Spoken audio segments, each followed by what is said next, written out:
Thanks for everybody being here. I know this is a hectic Monday this week with everything, so I appreciate everybody being here. Got Marshall coming into town Friday night, like Mark said. Ought to be an exciting game. Marshall's 5-1. They've got a really good team this year. A lot of momentum, a lot of confidence that they're playing with.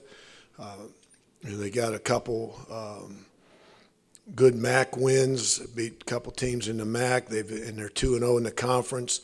They haven't given up a touchdown in conference play.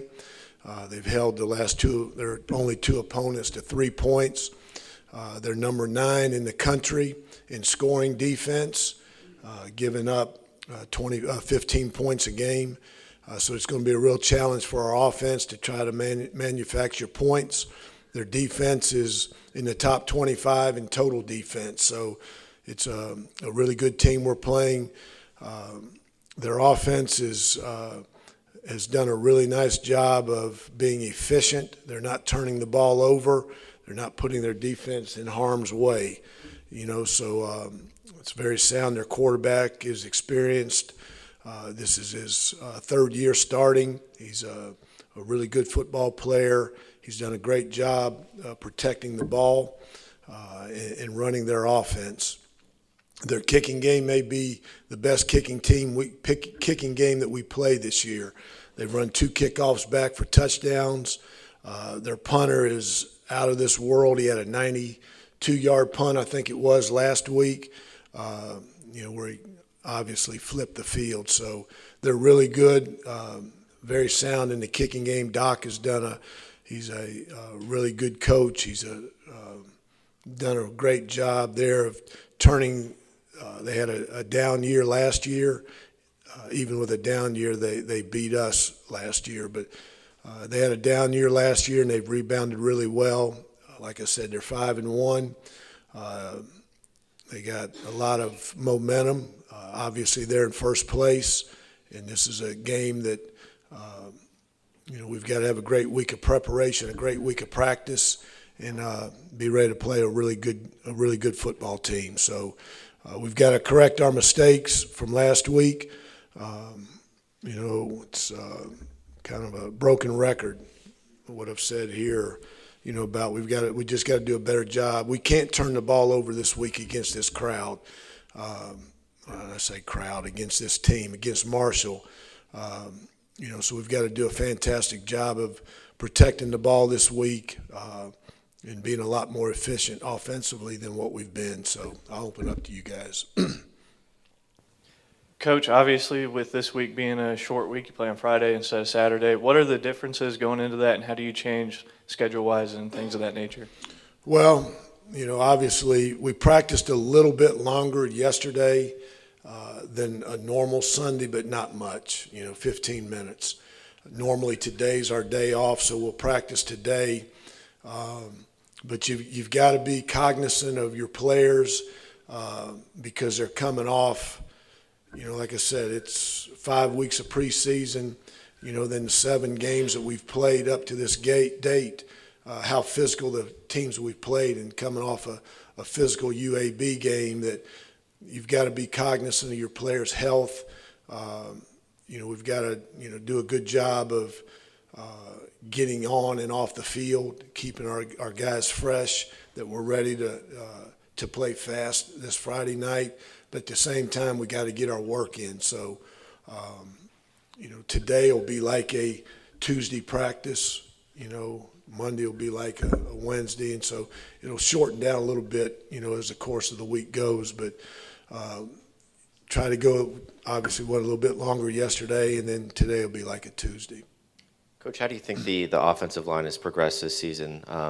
Against FAU, had a solid game, and John didn't turn the ball over. FIU.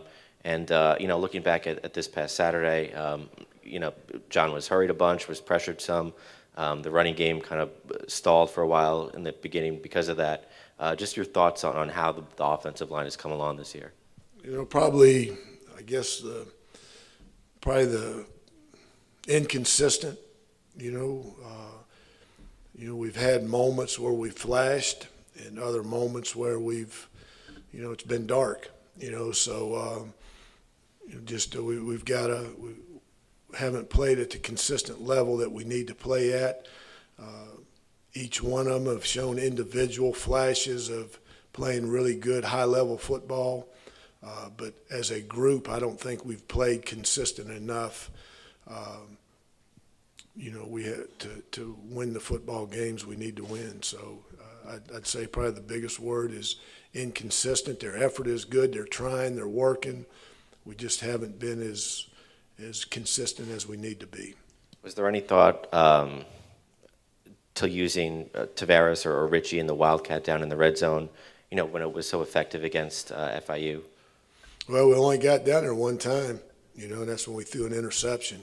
So that's the only time we were in the red zone. In that situation? No, I mean, there was,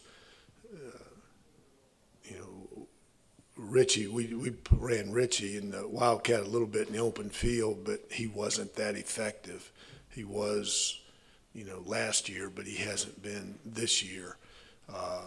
We ran the Wildcat early in the game, and they stuffed it pretty good with Tavares. When we got down there that first drive or second drive it was when we kicked the field goal. But that's in our plan. We just didn't do it. How did Richie just respond yesterday? Good. Yeah, he's a little sore, not his injury, just his overall body is a little sore because he hadn't done anything in a month. But he's fine from his injury standpoint. And Brent, what's his status outlook for this weekend? He'll be out. He won't play this week. Do you think he'll come back this season? Yeah, absolutely. Okay.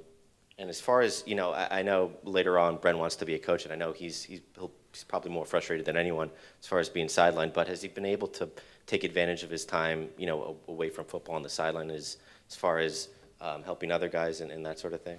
He does that when he's healthy. When you come to a practice, if he's not actually taking the rep, he's helping John, the other quarterbacks, the receivers, the offense. I mean, he's fully engaged every second, of every practice, of every game. So that's his makeup. That's what he's always done.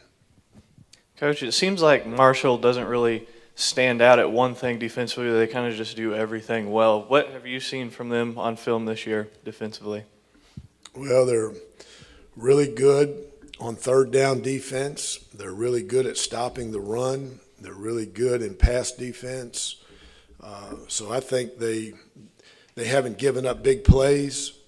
I think they're the only team in the country that hasn't given up a play over 50 yards. Or maybe it's in the conference, something like that. But no, I think they do a lot of things really well.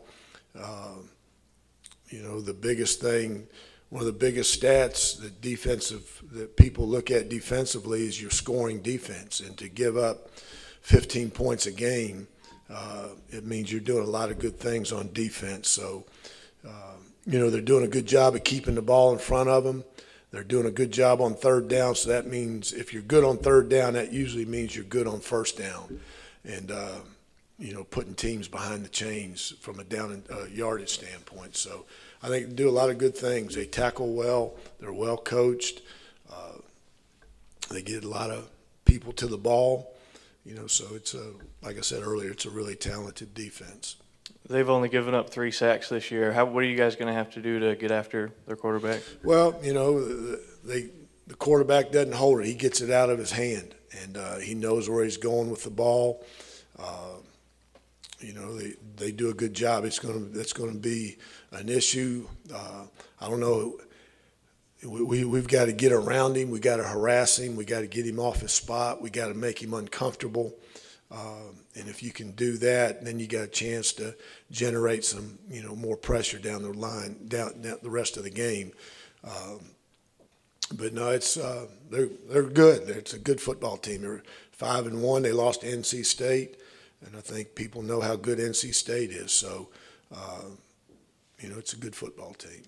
You guys are trying to win, obviously, no matter who the opponent is, no matter whether it's televised or not. But does playing, on a national stage add something to it?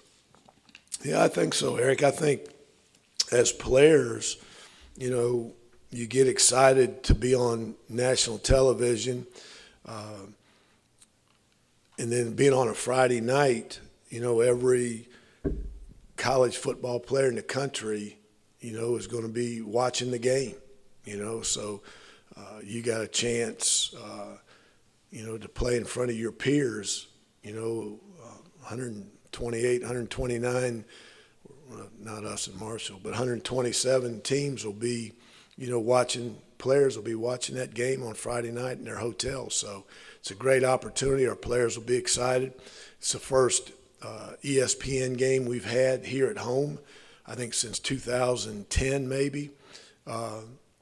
You know, so I hope our students will come. I hope everybody in town. I hope our fans come, you know, because it's a chance to show your program that you're on national television, and, you know, you don't want it to be a half-empty stadium, you know. So I hope everybody will come. I hope they'll get here early, and I know it's tough being a Friday night with high school football, and, you know, I hate that personally, but that's the way the schedule was made. You know, I didn't say yes on it, so, you know, I hope, you know, I hate people have to make that choice, but I hope people will come to our game and fill this thing up.